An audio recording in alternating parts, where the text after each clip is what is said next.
Well, it's been a long night of preliminaries, none of which have really satisfied the hunger of this big crowd for some great boxing action. So all the energy is left to be released for the main event. Let's get ready for Floyd Mayweather versus Ricky Hatton.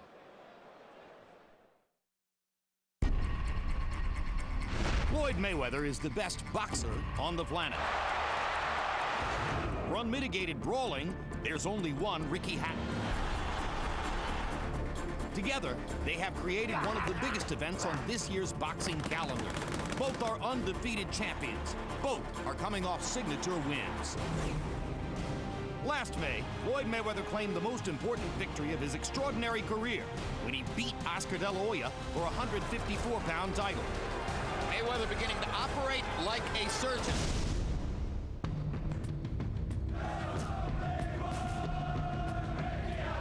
One month later, the world junior welterweight champion led a British invasion of Las Vegas when he faced off with Jose Luis Castillo.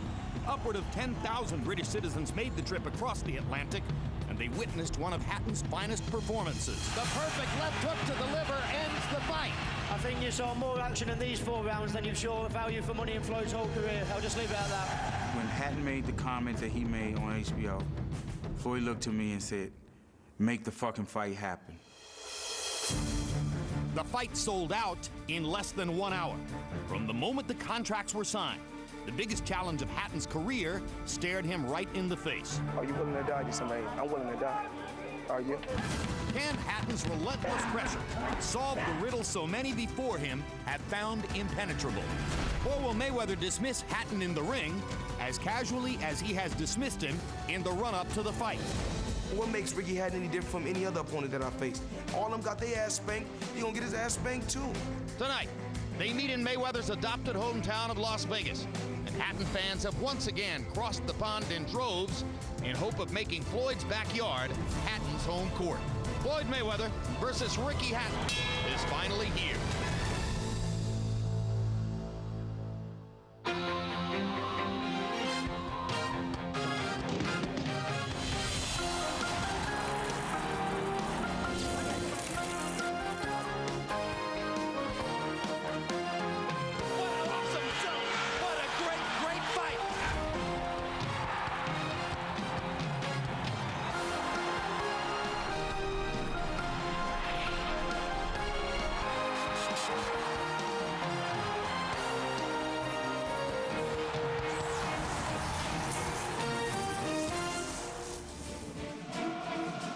It's time for our main event. Floyd Mayweather in his second mega fight here at the MGM Grand in 2007 against the rugged physicality of Ricky Hatton.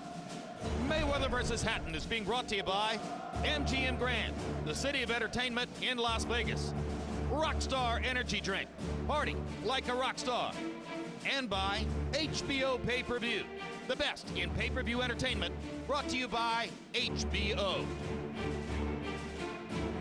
Friday, the weigh-in festivities began unofficially at about 6 a.m. with fans lining up simply to get into the arena.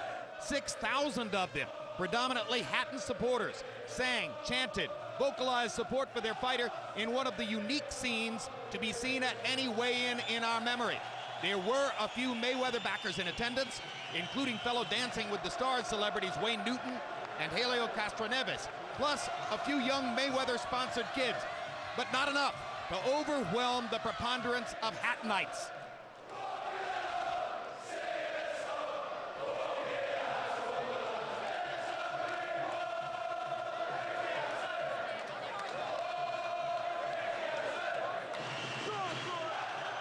When they got on the scales, Hatton looked lean at 145. Mayweather checked in right at the 147-pound welterweight limit.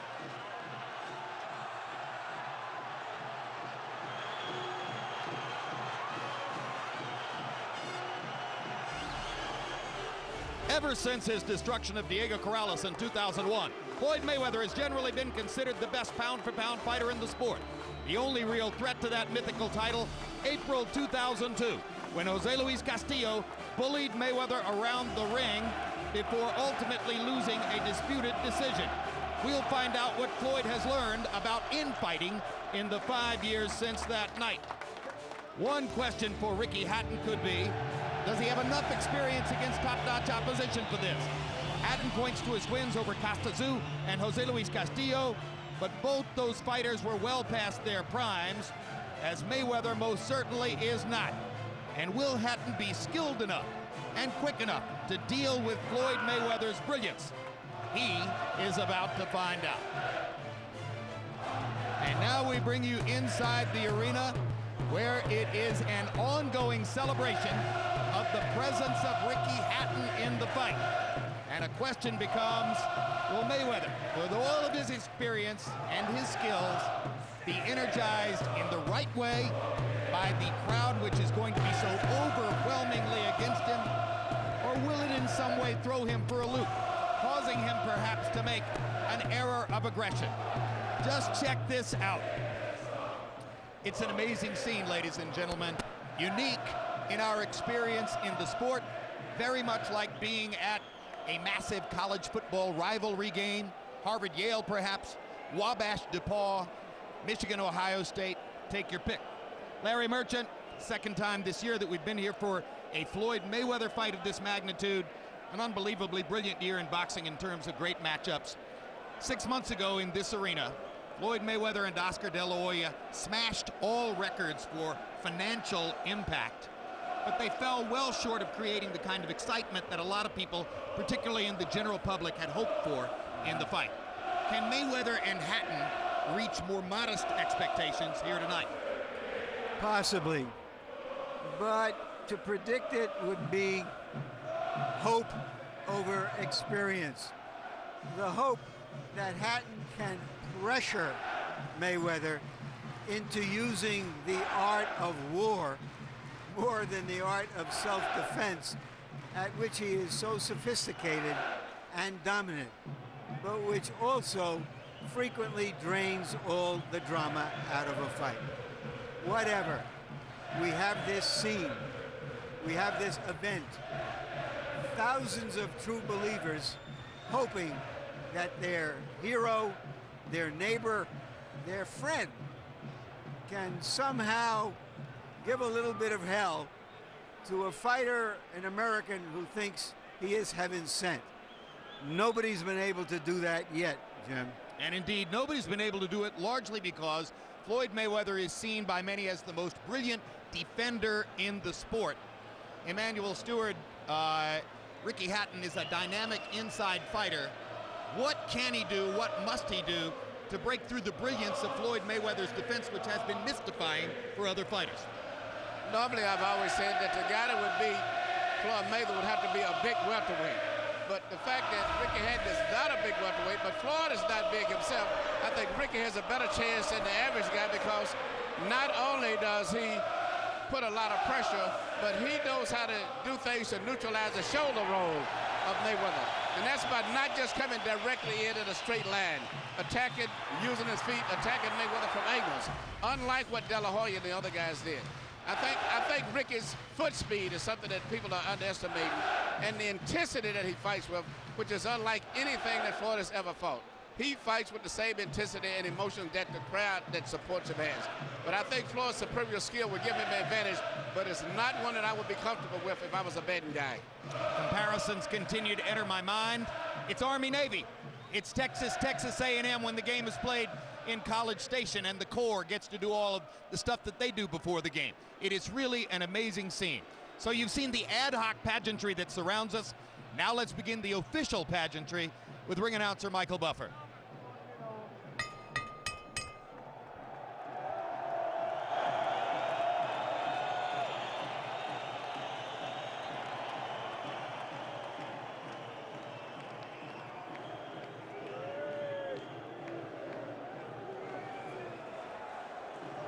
Ladies and gentlemen, we are moments away from the moment you've been waiting for. First, we will honor the fighters and their respective national anthems. Here to sing the national anthem, God Save the Queen, there are stars, there are superstars, and there are legends. The legend is with us tonight. Ladies and gentlemen, Sir Tom Jones.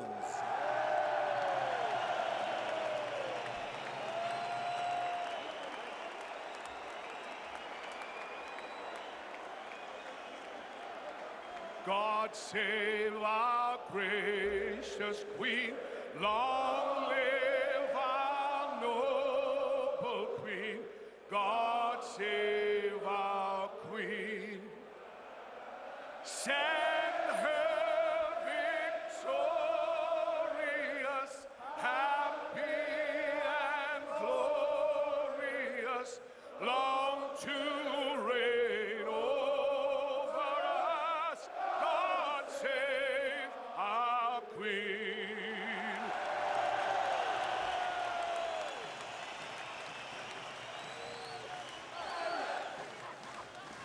And now, ladies and gentlemen, the multi-Grammy nominated American Music Award winner, star of the box office smash motion picture Transformers. Please welcome HQ Entertainment Platinum recording artist and 1/3 of R&B supergroup TGT, Tyrese Gibson.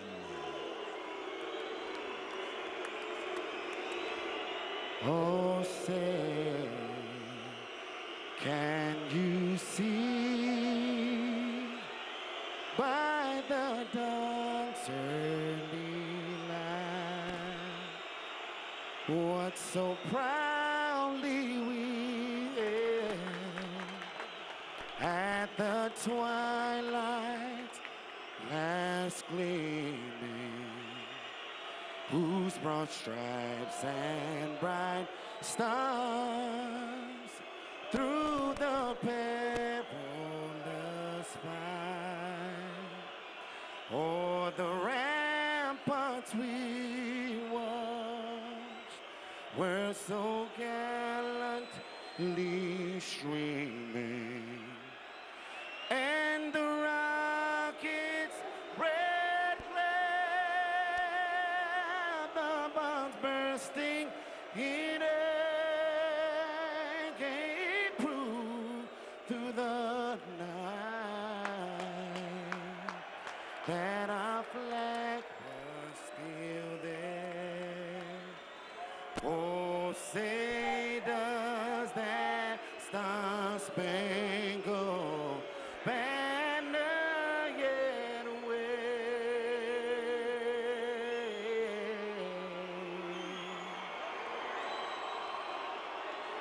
o'er the land of the free,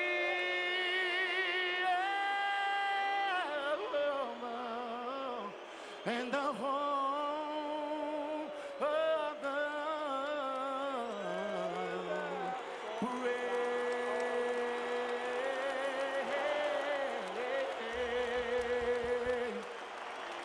TGT.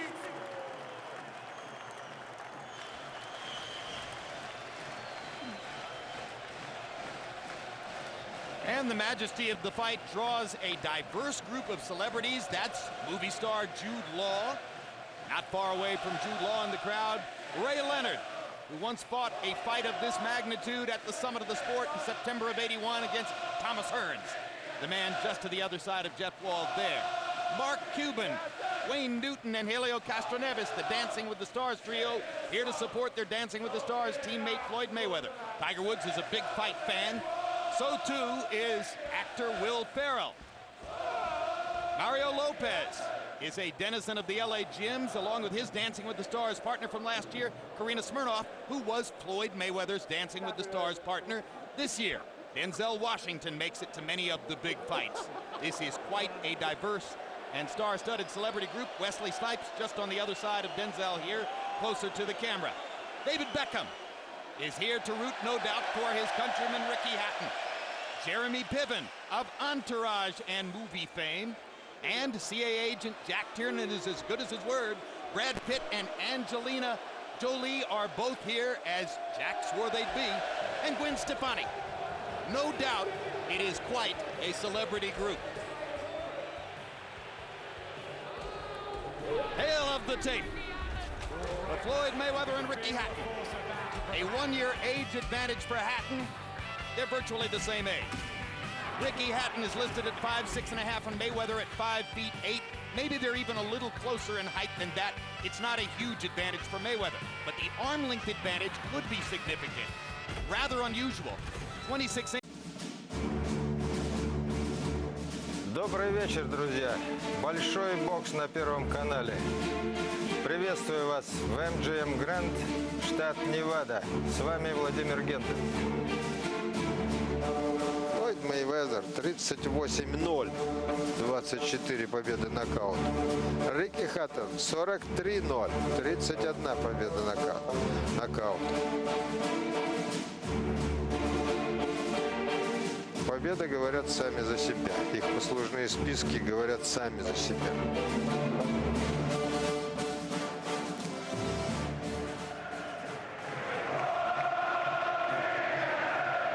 Колоссальная арена в MGM Grand, забита под завязку. Самая шумная, самая горластая часть этой публики – это британцы, которые прилетели на этот бой из Англии.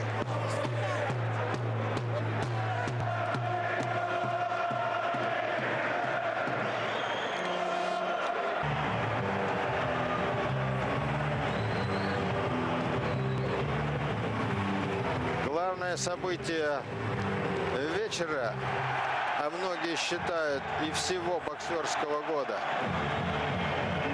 Рикки Хаттон, британец, бросает вызов лучшему боксеру мира, вне зависимости от веса, красавчику Флойду Мейвезеру.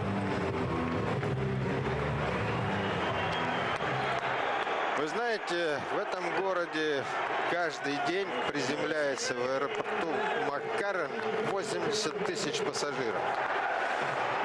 Недавно на Лас-Вегас обрушились 16 тысяч британцев. Я не знаю, как они собирались попасть на этот матч, учитывая, что на них выделено было всего 4000 билетов. Сейчас билет в рингсайде перед этим боем стоил $10 000. Можете себе представить? Конечно, организована масса таких закрытых просмотров в залах, где билет стоит $50.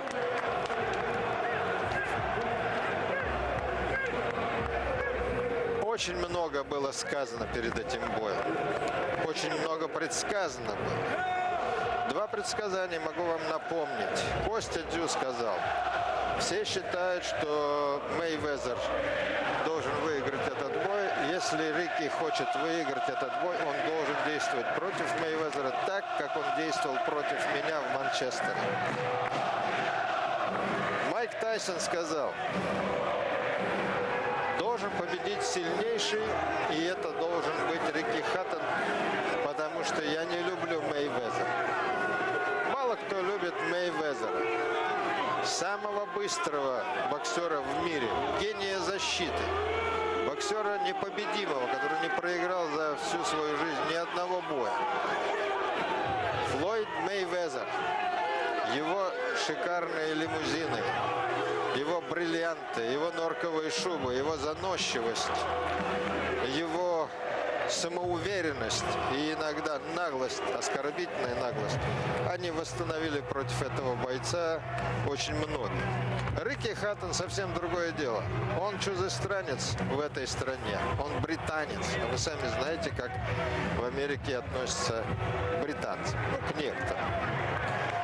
Так вот, он, еще ничего толком не сделав, стал очень популярным в Америке, потому что Рикки простой рабочий парень, он всячески это подчеркивает. Я представитель рабочего класса, говорит Рикки Хаттон. Las-Vegas, Nevada, USA, where tonight Oscar De La Hoya's Golden Boy Promotions and Mayweather Promotions. Предсказаний много. Многие считают, что Флойд Мейвезер все-таки из другой лиги.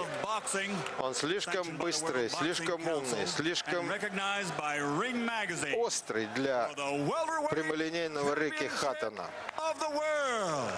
И тем не менее, многие будут счастливы, если Рикки сможет выиграть этот бой. Никто не сомневается в штабе Рикки, в том числе его тренер Билл Грэм, который предсказал, Presented in association with HBO Первый pay-per-view. противник, который This станет contest для governed Мейвезера by настоящим Nevada State кошмаром, Commission, это будет Chairman Рикки Dr. Хаттон в Tony этом бою. Executive Director Keith Kaiser. WBC President Jose Sulaiman. At ringside, the three Это judges событие идет scoring this под bout on the 10 лозунгом system will be «Непобедимый». И Bert действительно, Clements, ни David тот, ни Moretti, другой за всю Paul Smith. карьеру, а им уже Inside под the 30, ring, at the bell, your referee in не charge. проиграли ни одного боя. Джо Кортес, рефери в ринге сегодня. And now, two fighters, unbeaten, undefeated, have entered the ring. Only one will emerge victorious. Да, два непобежденных бойца, Ladies and и gentlemen, кто-то сегодня сойдет с ринга побежденным. let's get ready to rumble!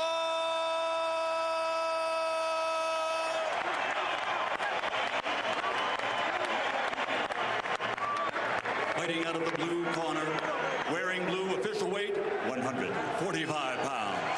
His 65 килограмм, 770 грамм весит Рикки Хаттон, ему 29 лет.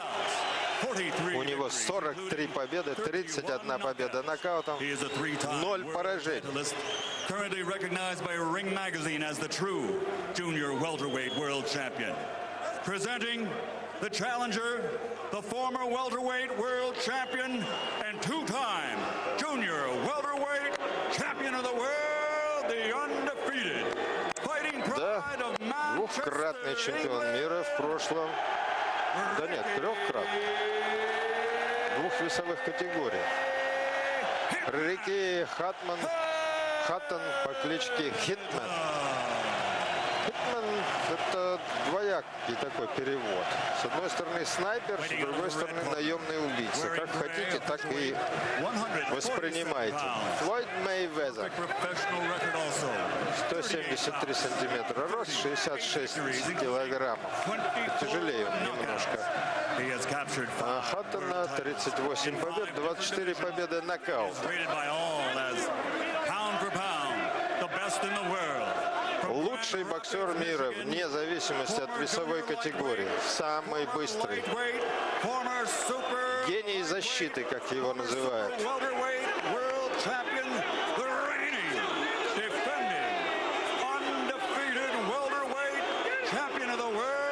Чемпион мира, правящий чемпион мира, как его называет Майкл Баффер. Красавчик Флойд Мейвезер.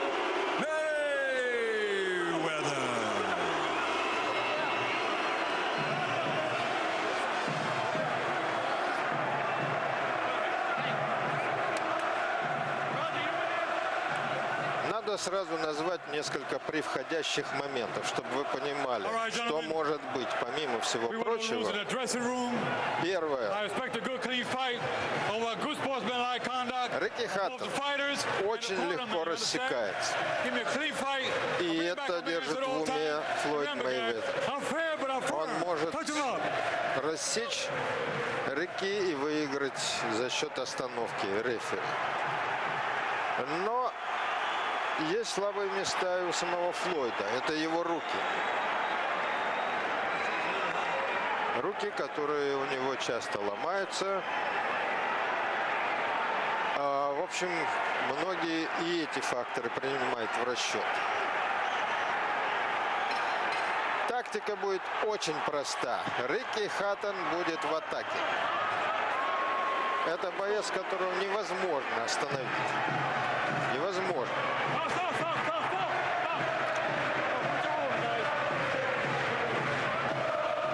Это первое. И второе достоинство Рикки Хаттона – это, разумеется, количество ударов, которые он выбрасывает за раунд.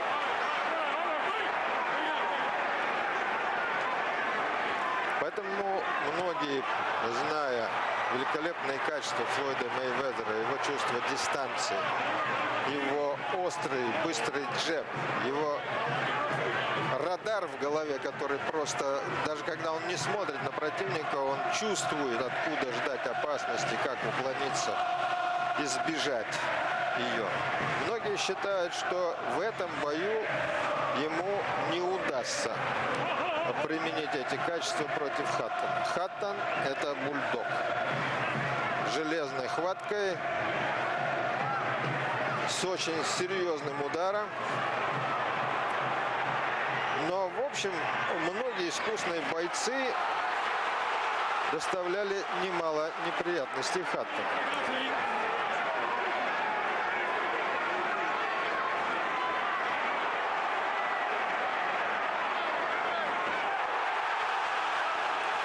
Смотрите, что в ринге творится. Хаттон уже нарвался на хороший удар справа.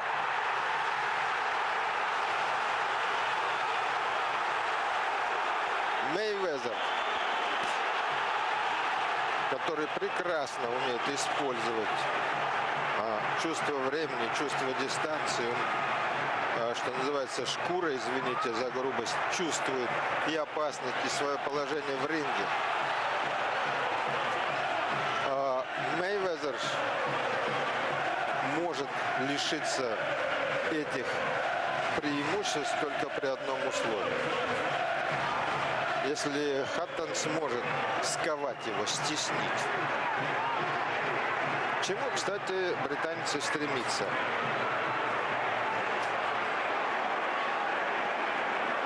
И тот, и другой обладают довольно приличным ударом, хотя при всех своих достоинствах не считается нокаутером.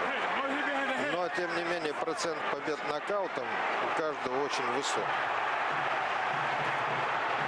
Остерегаться Мейвезеру надо и очень неприятного удара левой, я имею в виду удара Хаттона, левой по туловищу.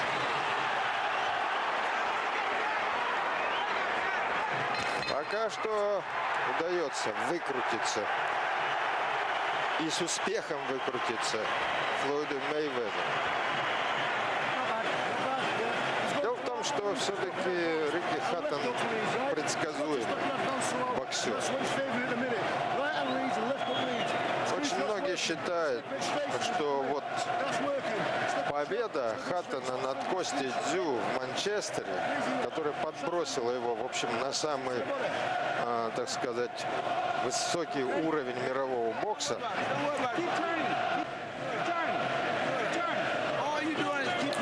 вот в эту самую стратосферу, когда Костя просто был измотан и не мог выйти из угла после 11-го раунда. Многие считают, что, во-первых, это произошло из-за Костиной ошибки, который принял эту тактику, хотя мог не принимать и наказать Хаттона неоднократно. Ну и понятное дело, что тогда одно слово «дзю» значило так много для всех, что, в общем, до сих пор считается, что именно вот эта вот победа сделала Хаттона Хаттон. Хотя в Британии он был очень популярен всегда.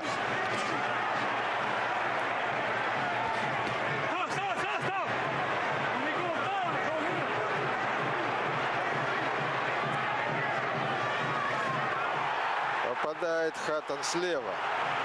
Хороший крюк.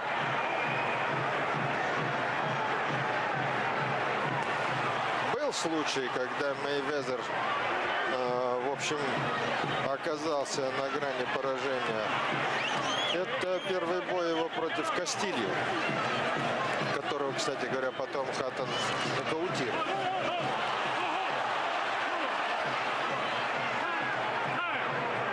Многие считают, что он тогда проиграл. Я думаю, что вот Джо Кортес сейчас неправильно поступает. Неправильно гасит порыв британца.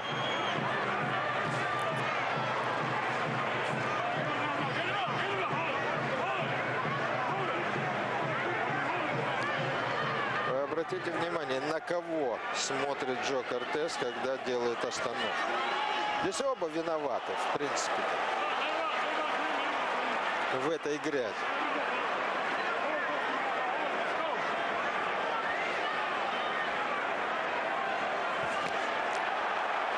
Да, вот все то позерство, которое позволил себе Мейвезер в бою против Оскара де ла Хойи,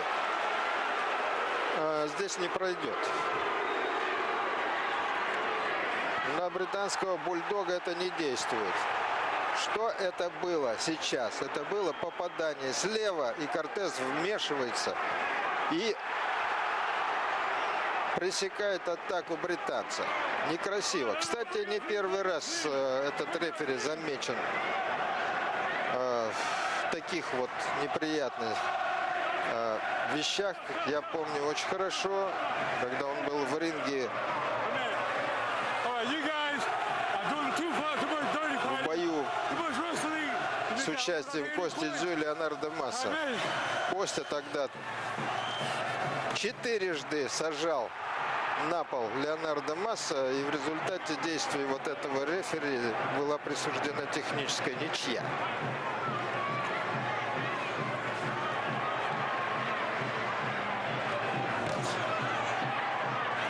Смотрите, как привязанный действует, преследует Мейвезера Рикки Хаттон. Это то, за что его любят в Британии. И, в принципе, наверное, полюбят и в Соединенных Штатах.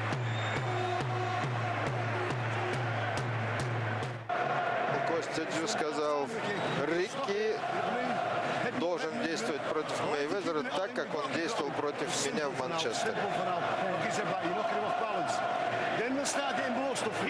Понятное дело, 90% всех предсказателей, экспертов, знатоков, специалистов уверены в победе Мейвезера в этом бою. Он же лучший боксер мира.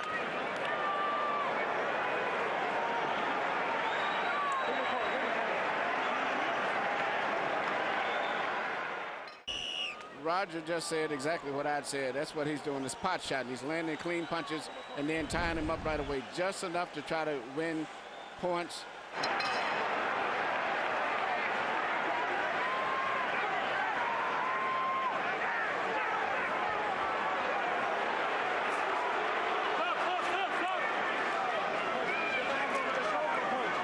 Эмоций.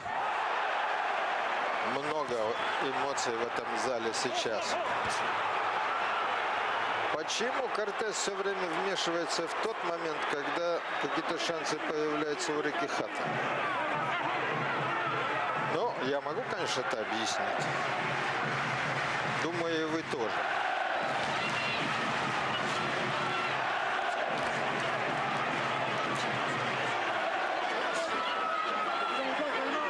Мейвезер, должен вам сказать, это мое личное мнение, конечно, не очень здорово выглядел и в бою против Оскара де ла Хоя. Боксера, который, в общем, уже считался отставником и считается до сих пор. Нет, да.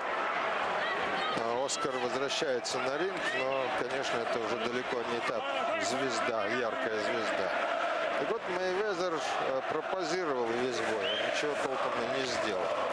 Сейчас, конечно, ему будет непросто.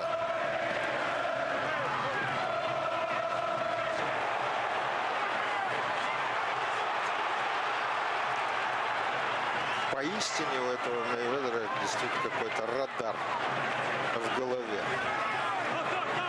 Он не видит удара и все равно уворачивается.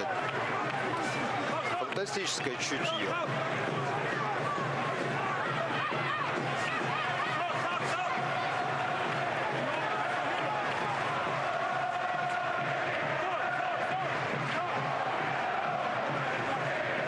Да, Рикки Хаттон выглядел не очень хорошо в бою против Луиса Калатса. Он залез не в свою весовую категорию. Там тоже, в общем, быстро понял, что это не его вес. И расслабляться в этом бою ему никак нельзя, потому что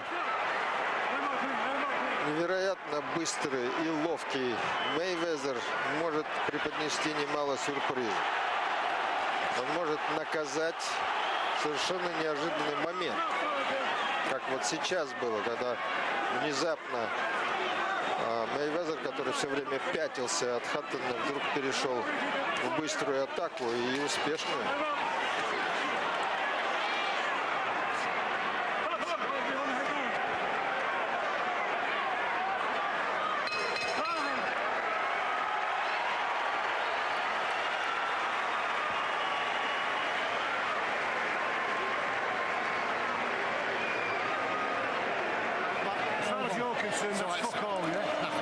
Вот чего больше всего боятся в британском углу. Вот этих травм, вот это рассечение может стать причиной поражения Рики Хаттона. Это прекрасный повод рефери выдернуть доктора к рингу, и доктор может порекомендовать бой прекратить. И тогда Рики Хаттон, надежда британского бокса, проиграет нокаутом. Это так и будет записано. Вот я бы все-таки хотел посмотреть повторы там, где есть хотя бы небольшой успех и у самого Рики Хаттона. А эти моменты были.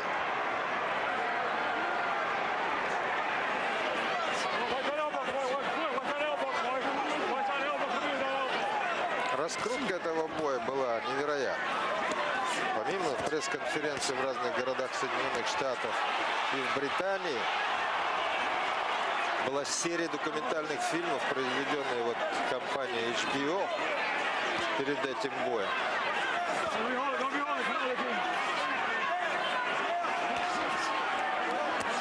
Шум в прессе. В общем, промоушен на высшем уровне. Но надо признать, что на самом деле сейчас это самая интригующая была идея. Встреча Хаттона против Мейвезера.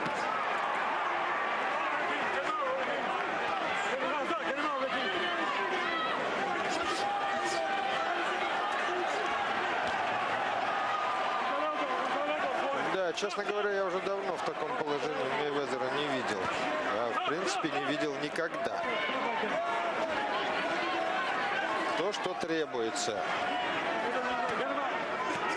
Мейвезер никогда еще не встречался с таким противником. Таким настойчивым, таким напористым и с таким волевым.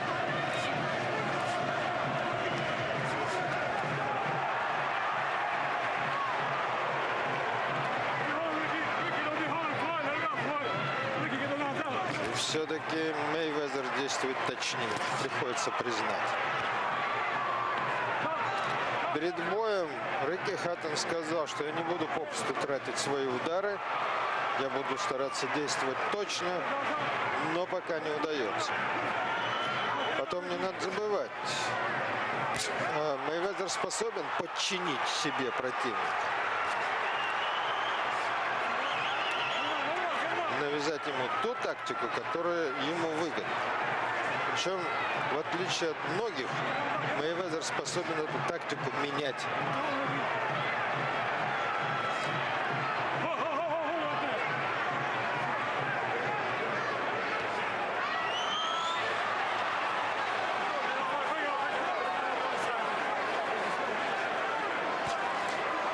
Многие считали, что у Рики Хаттона есть только один выход из положения, один путь к победе. Замотать противника, заставить его устать.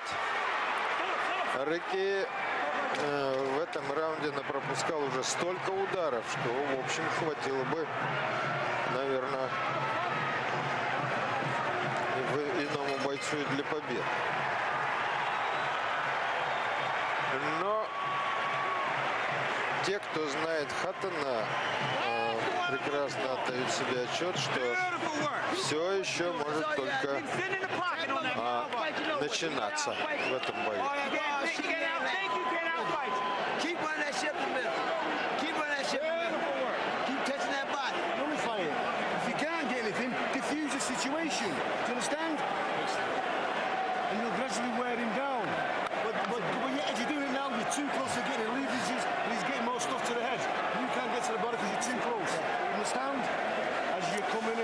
Не могу вам сейчас из-за шума перевести, о чем тут речь идет.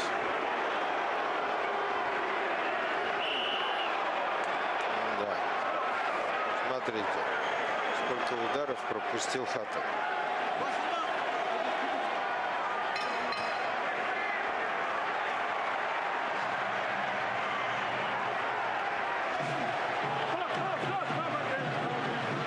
Фантастическая скорость у Мейвезера, ничего не скажешь. Он и бьет быстро, и двигается быстро, а самое главное, думает быстро, предвосхищая каждое движение противника. Это природа, это невозможно поставить. Это талант, который, в общем, дан природой.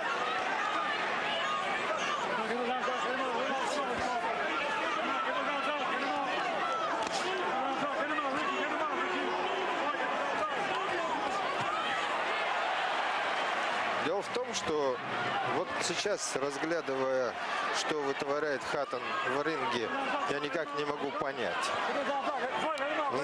Наверное, где-то процентов 30 побед нокаутом, который одержал Рики Хаттон, были после удара левой по туловищу в область печени. Вот за все эти предыдущие раунды он ни разу не ударил туда. Почему это происходит, не могу объяснить.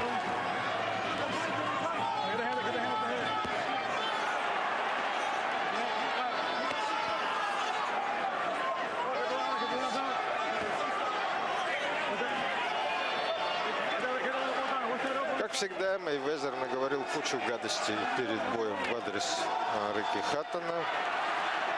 И, возможно, сейчас тут что-то личное. Вот эта охота за головой, которую ведет Рики Хаттон, я думаю, она вызвана скорее эмоциями. Хотя он вполне способен сломать противника ударами в туловище. Рики пошел назад. Это вообще невероятно.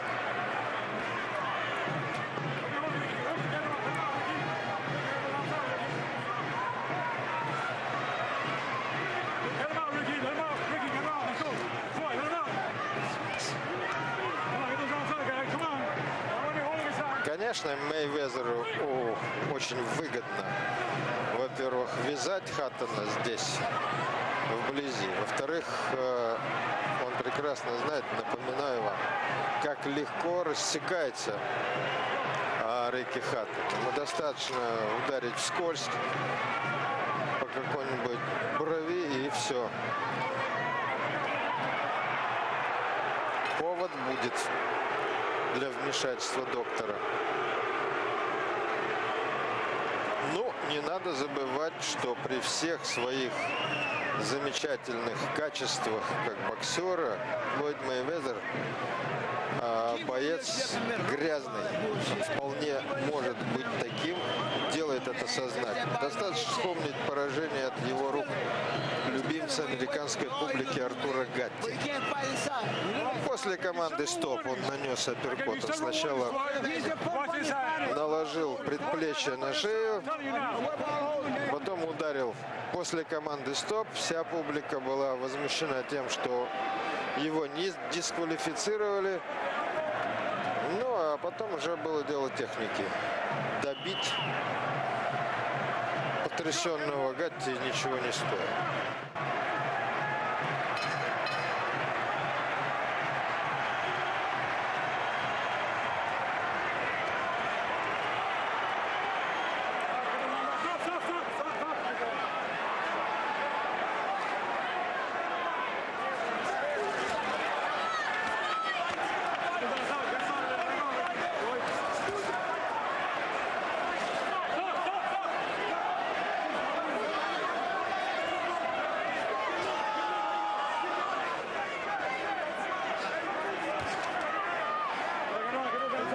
Даст ли Хаттон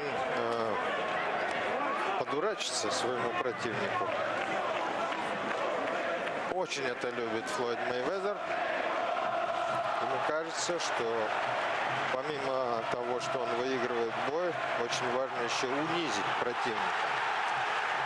Но тут Хаттон, в общем, достает хорошим ударом по затылку Мейвезера, и с радостью Джо Кортес снимает очко. Ну, не поспоришь.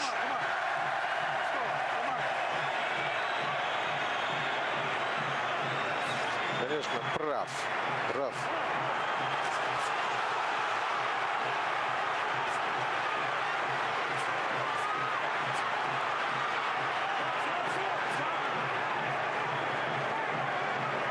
Прав рефери, но спровоцировал нарушение правил все-таки Мейвезер. Что там говорить?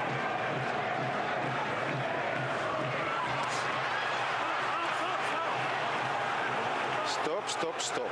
Вот это чаще всего звучит здесь во время этого боя. И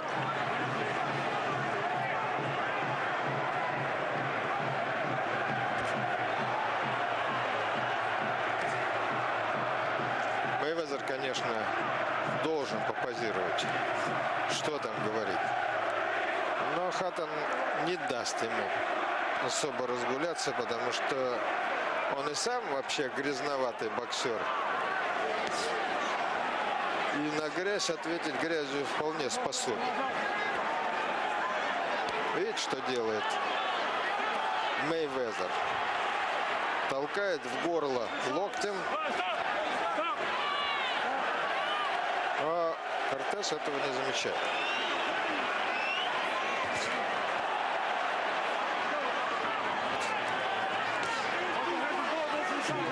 Между прочим, конец раунда. Бой приближается к экватору.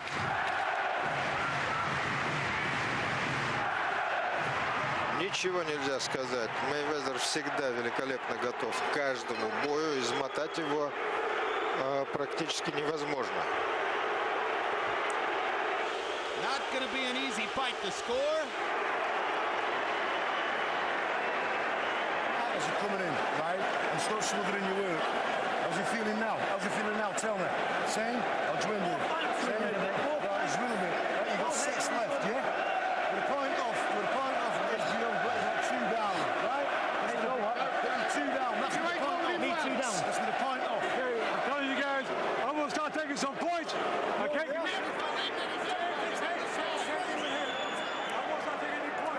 Вот очень показательный эпизод был сейчас. Как здорово все-таки избегает неприятностей Флойд Мейвезер.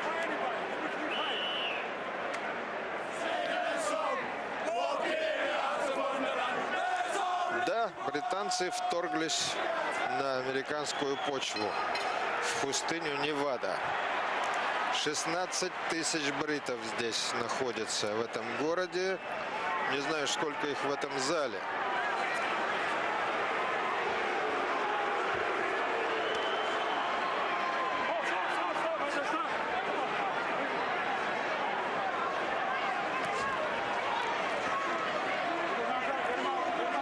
Седьмой раунд.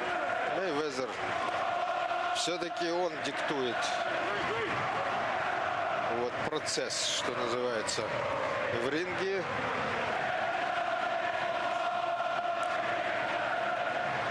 И вот сейчас к 7-му раунду все-таки начинаешь понимать, многие начинают понимать, что Рики Хаттон уж слишком прост для хитрого Мейвезера.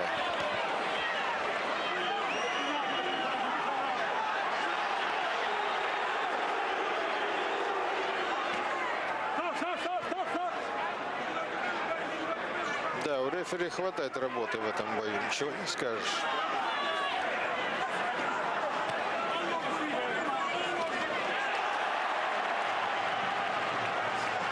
Хаттон пытается то связывать противника, то атаковать с короткой дистанции.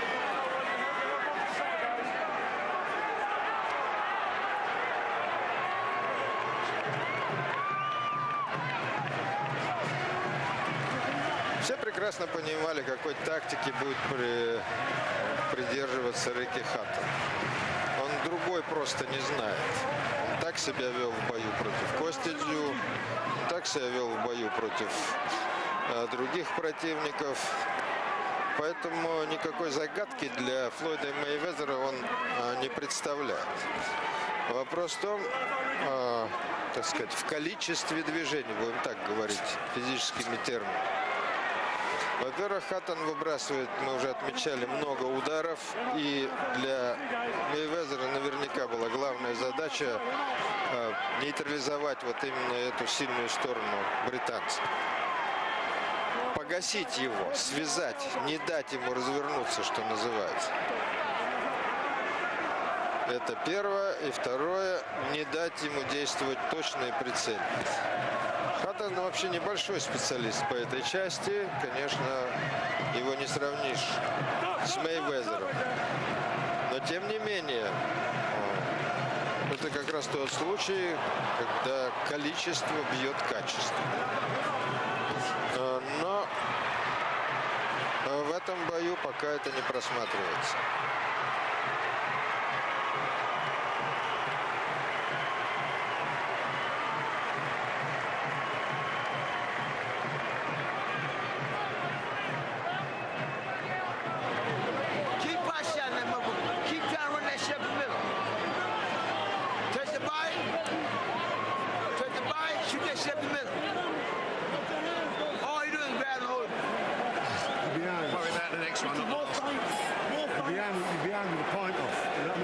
Some clean working. I know he's like it, I know he's fucking tired, but he's cheating inside as well, you know what I mean?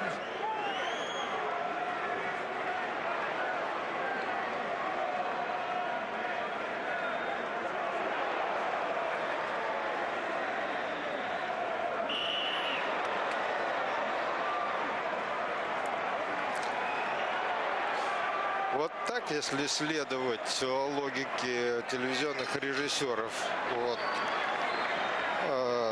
то происходит, попросту говоря, избиение Рикки Хаттона. На самом-то деле это не так.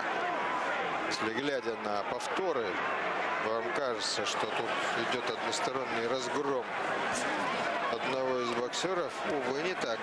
Все это для американцев, конечно, это показ очень выгодный.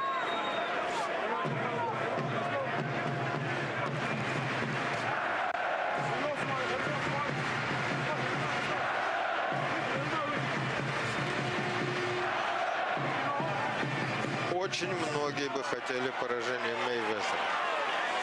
Мы уже говорили о причинах такого отношения. И тем не менее, многие специалисты считают, что да, слишком хитер и изворотлив, слишком талантлив Флойд Мейвезер для прямолинейного Рикки Хаттона.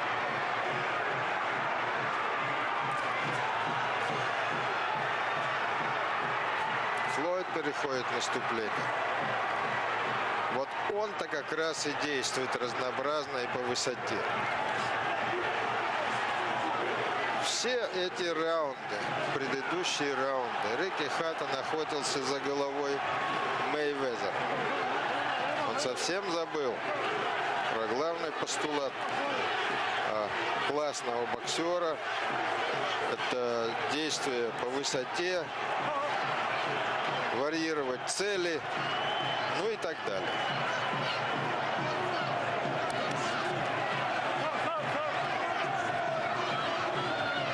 И вот однообразие в его действиях, это, конечно, работает против Рикки Хаттона.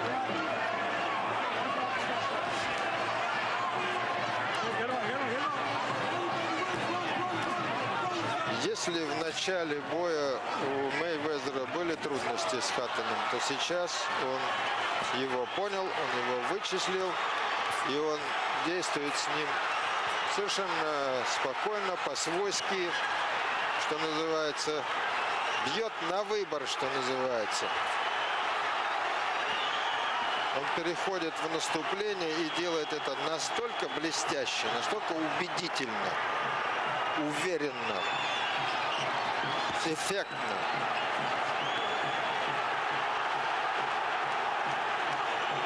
Конец раунда. Мейвезер дает поработать и противнику, который ни разу не попадает.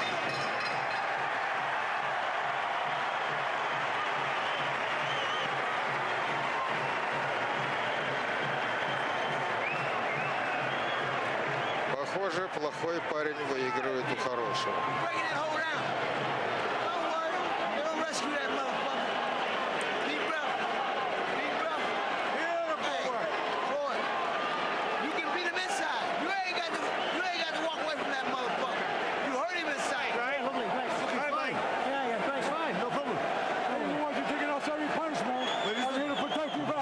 Listen, he's okay. Silly firing back there, though.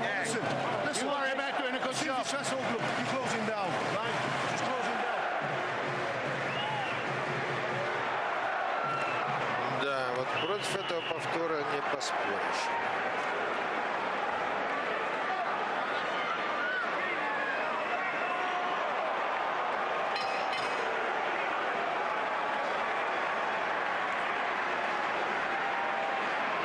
Это был почти разгромный раунд для Хаттона. Предыдущий раунд.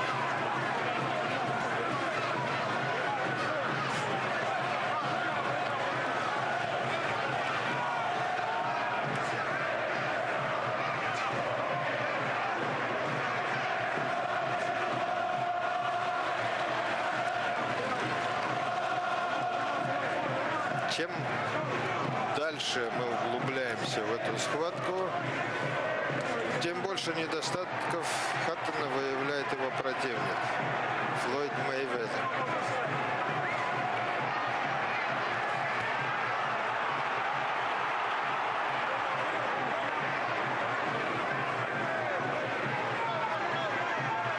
Я вот сейчас смотрю на этот бой и думаю о той схватке между Хаттоном и Костей.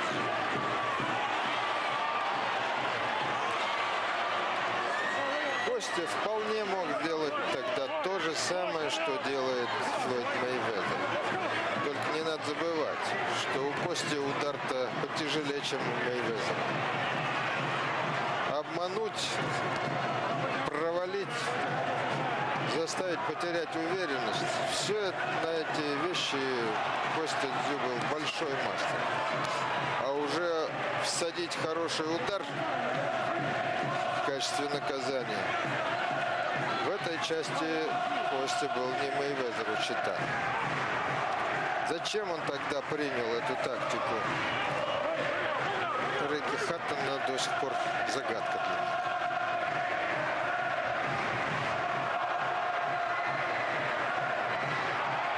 Многие специалисты тогда считали, что в победе Хаттона в том бою над Костей Дзю никакой логики не было.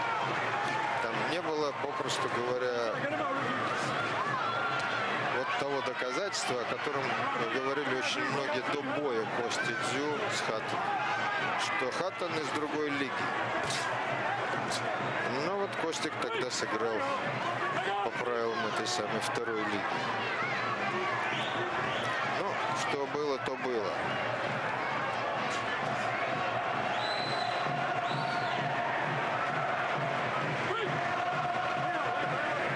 Конец раунда. Хаттон не может пока догнать противника. Не может навязать ему тот самый темп, который был в начале боя. Потому что все были уверены, Мейвезеру не удастся отбегаться от Хаттона. И в начале боя оказалось, что вот эти предсказания сбудутся. А вот сейчас очень легко избегает контакта Мейвезер. the singles. And when he hit his head, get some room to move. Get some room to punch. You've got to do it in these next 2 rounds, right? Don't go crazy. I'm telling you, don't go fucking crazy. Think about forget about defense. You've got to step on the gas now. You've got to find some gaps. You've got to create them gaps yourself. It's down to you. Come on.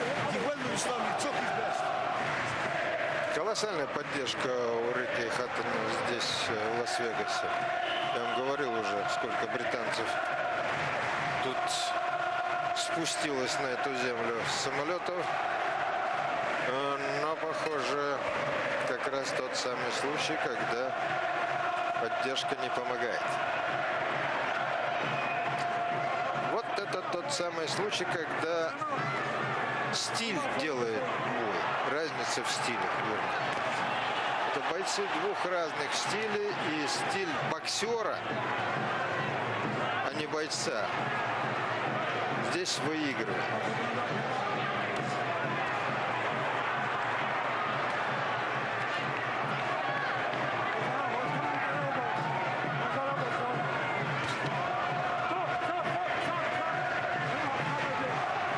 Сейчас уже Джо Кортес не напрягается.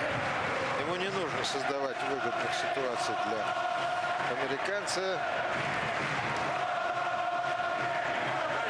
И так все идет под диктовку Мейвезера.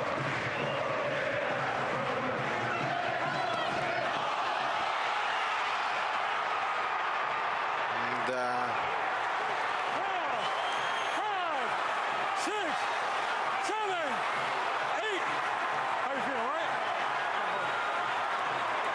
Сейчас вопрос, пойдет ли Мейвезер на добивание. Конечно же, он сразу попадает в объятия Хаттона, которому нужно хоть как-то прийти в себя.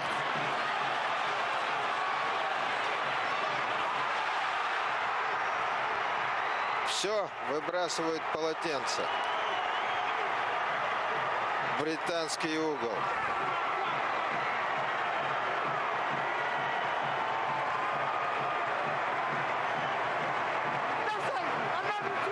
Шок и потрясение под британским флагом и ликование под американским.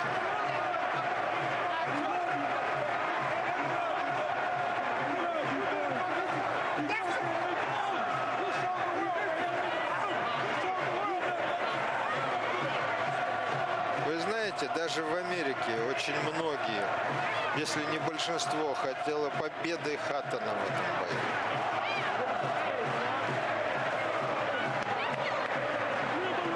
Но невозможно побить талант.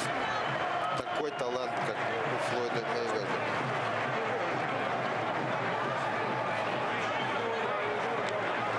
Отчаянно храбрый.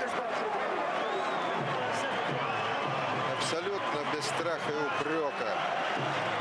Боец, именно боец. Наткнулся на боксера, обладателя фантастической скорости, фантастического таланта, чувствительности. А никого не интересует, какие они люди. Вот именно в данный момент. Кто хорош, кто плох. Зряче, что называется, видя, что происходит, хлестнул левым крюком Флойд Мейвезер навстречу. Расчетливо и беспощадно ударил. А потом уже дело техники. Потрясенный Хаттон так и не смог в себя прийти.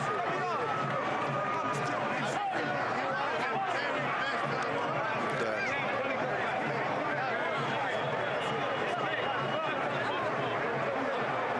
Два удара слева. Третий. Пропускает Хаттон. Вот сейчас на наших глазах произошло крушение британской легенды. Рики Хаттон повержен, и я даже не представляю, MGM Grand of Las Vegas. This Британию. contest comes to an end at 1 minute, 35 seconds of round number 10.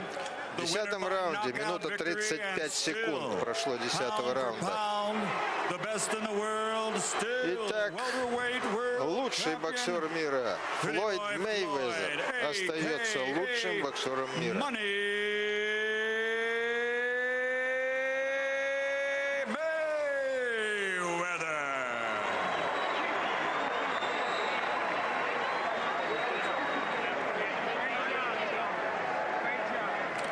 Мать и жена Рикки. Представляю, что они сейчас чувствуют. Но такова судьба боксера. Рано или поздно поражение настигает даже самых лучших. Увы, это закон. Ничего не поделаешь. Но должен вам сказать, что бой не обманул наших ожиданий. Я надеюсь, что вам понравилось то, что вы видели. Я на этом прощаюсь с вами. Желаю вам всего доброго. До новых встреч. Jabs. Mayweather threw 72 of them. It's a high number for him. Landing 29, including 11 of 15 in the 9th round, the round before the knockout. Ricky Hatton ineffective with the jab, 11 out of 63. Power shots, and most of Hatton's power shots were body punches inside or cuffing right hands inside, as he landed 52 out of 309, basically 1/6 of the punches he was throwing in power shots. And Mayweather, much more accurate, 100 out of 257. And in your mind's memory, as you remember how it looked, you feel like, well, gee, that number must be low. Mayweather seemed to be landing more than half. And let's go to Larry Merchant with the winner. Thank you very much, Jim. Congratulations, Floyd. What was your strategy coming into the fight, knowing that it would be such a grueling, mauling beginning? First of all, I want to thank God for this victory. I love all the fans that came over from the UK. I love all the American fans. It's truly been a blessing, to be in the sport of boxing. But I just took my time. I fought on the inside, I fought on the outside, and that was our game plan. Did he make you uncomfortable at all? Because we've never seen you in that situation. Well, a true champion can adapt to anything. A true champion can adapt to anything. But, I want to thank Team Mayweather, Mayweather Promotions, Golden Boy Promotions, Oscar De La Hoya, Richard Schaefer. They've done one hell of a job. And all the fans from the UK, I love you. Is there anything he did or could do that surprised you at all? I already knew coming into this fight. That's why I didn't prepare halfway. I pushed myself to the limit. Ricky Hatton is one tough fighter. He's still a champion in my eyes, and I love to see him fight again. Could you sense late in the fight, in the last couple of rounds, that he was weakening, that he wasn't coming at you with quite as hard? Ricky Hatton is probably one of the toughest competitors that I ever faced. He kept coming. I hit him with some big shots, some big body shots, but he kept coming. And I see why they call him the Hitman. Well, let's take a look at the knockdowns and the stoppage, and you describe what happened and how the drift of the fight was going. Back, it's called the check hook. It's called the check hook. You learn that, you learn that shot from the old legendary trainers in Michigan. It's called the check hook. And he ran right into the shot, came straight ahead. Did you know that he was unsteady and couldn't survive very much longer? Well, I just want him to, I'm glad that my opponent, hopefully he fight another day. But he's one hell of a fighter, man. What else can I say? I just went out there and took care of business and done my job. Did you think early on that the way he was coming and with his passion and determination that there would come a time in the fight where you could get this kind of ending? Well, I wanted to show the fans that I still got it. That's why I went through hand therapy, to show them that I can still punch with power, and I still got those exciting fights in me left. Because I think a few fights ago I gave the fans a couple of dub fights, but I wanted to come back with spark and a lot of energy. So that's what we did tonight.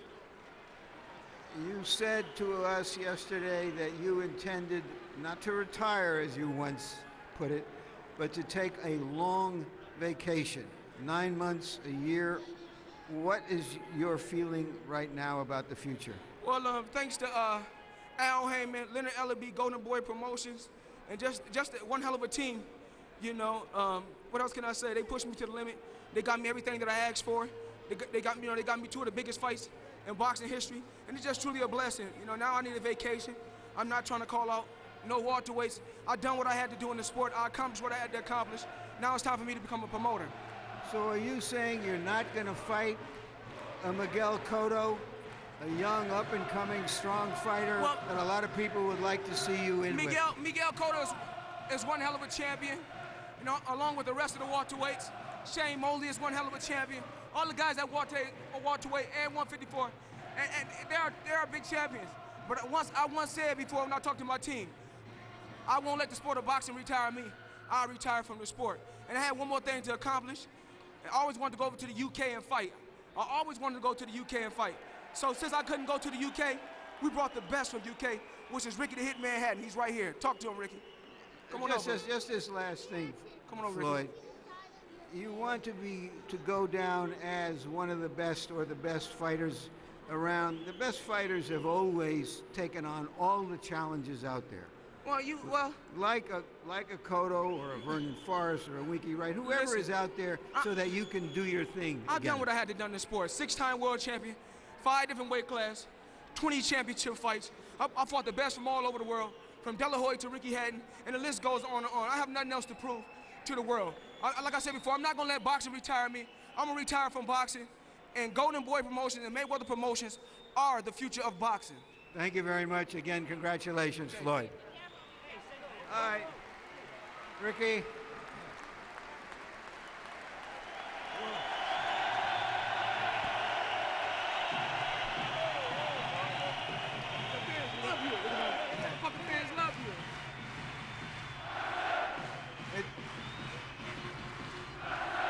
Ricky, it sounds like you haven't lost any of your friends or neighbors or fans tonight.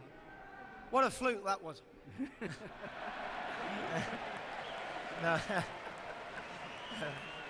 No, I thought I was doing all well. I think I was forcing it, but he's very good at making you miss and slipping and sliding. And, you know, I thought I was in the fight, but he had, you know, he had a good round, and he was better inside than I thought. He could use his forehands to make room for the shots, and he got me. You know. Did you feel in the early stages of the fight that you were accomplishing what you wanted to do in making him work hard and being in his chest continually? I think it was working, but I didn't quite stick to the game plan. I think I was a little bit too gun-ho, so to speak. I think I could have been a little bit more subtle in my approach, but he felt big and strong. I don't think he's the biggest welterweight I've seen, but I felt the difference, you know. Did you feel that you were just fighting with more emotion than you anticipated?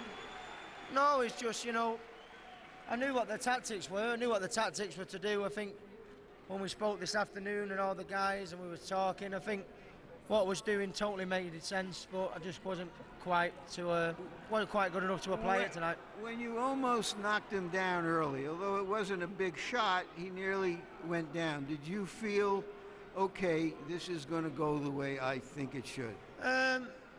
No, I expected him to, you know, be the fastest at the early stages of the fight and slow down, but he's very clever, you know, at nicking a breather and fiddling and farting about, you know, and using his arms and elbows to get out of the way, and that's what he did, and then he picked off a couple of shots, and that was that. So that in the late rounds, when he started to stand his ground and throw some combinations at you, you seemed to be slowing up and giving him just the kind of chance that he seized at the very end. Is that accurate? Yeah, I think so. I think I was forcing it, you know, and I was doing well, but I think should have been just a little touch more care. I mean, I think it sounds daft this, but he's knocked me out, but I don't think he's the hardest puncher I've fought, but he's very accurate and he makes the right room for his punches, and, you know, and he got me.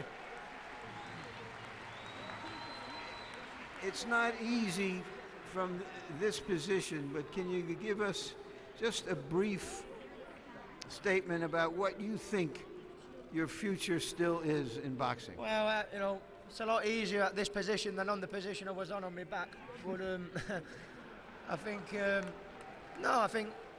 I know he's not the biggest welterweight in the world, but I think more natural at the weight than me. I think it showed at times. You know, he was cleverer than I expected inside. I think one or two little sneaky fouls with the forearms and the shoulders, and able to make the room for himself. But as I keep saying, it's not a tickling contest, is it? It's not, but will you be getting into some of these battles again? Oh yeah, you know, you knock me down, I keep getting up, I keep coming back. Ricky Hatton's not finished. I think I was in the fight to a degree, you know. Thank you very much, Ricky, for a good fight. Sorry, everybody. Thank you. Jim? All right, and let the record clearly state that the official judges shared none of Harold Letterman's enthusiasm for what Hatton was doing in the early rounds. The official scores at the moment of the knockout were 89-81, 89-81, and 88-82, indicating that Clements and Moretti saw one round that they gave to Hatton, and Paul Smith was able to give Hatton only 2 rounds, far different than the way Harold Letterman had been scoring the fight for a period of time as we went along there. Emanuel Stewart, you heard Hatton's comments to the effect that Mayweather seemed bigger than him, an indicator, I guess, that Ricky's planning to go back down to 140 pounds. I think there was probably a lot more to it than that. Yeah, but you know, considering that Floyd is not even a big welterweight, so you know what it would have been like to be with one of the really true big guys in the division, such as a Margarita Cintron or Paul Williams. So that was one of the smaller guys. But I thought that Ricky fought a good fight. He just got too anxious and too careless. He was just coming in with so much aggression that he just didn't avoid getting hit, and he was getting hit with pretty much the same punches. But nevertheless, Floyd showed his best tonight.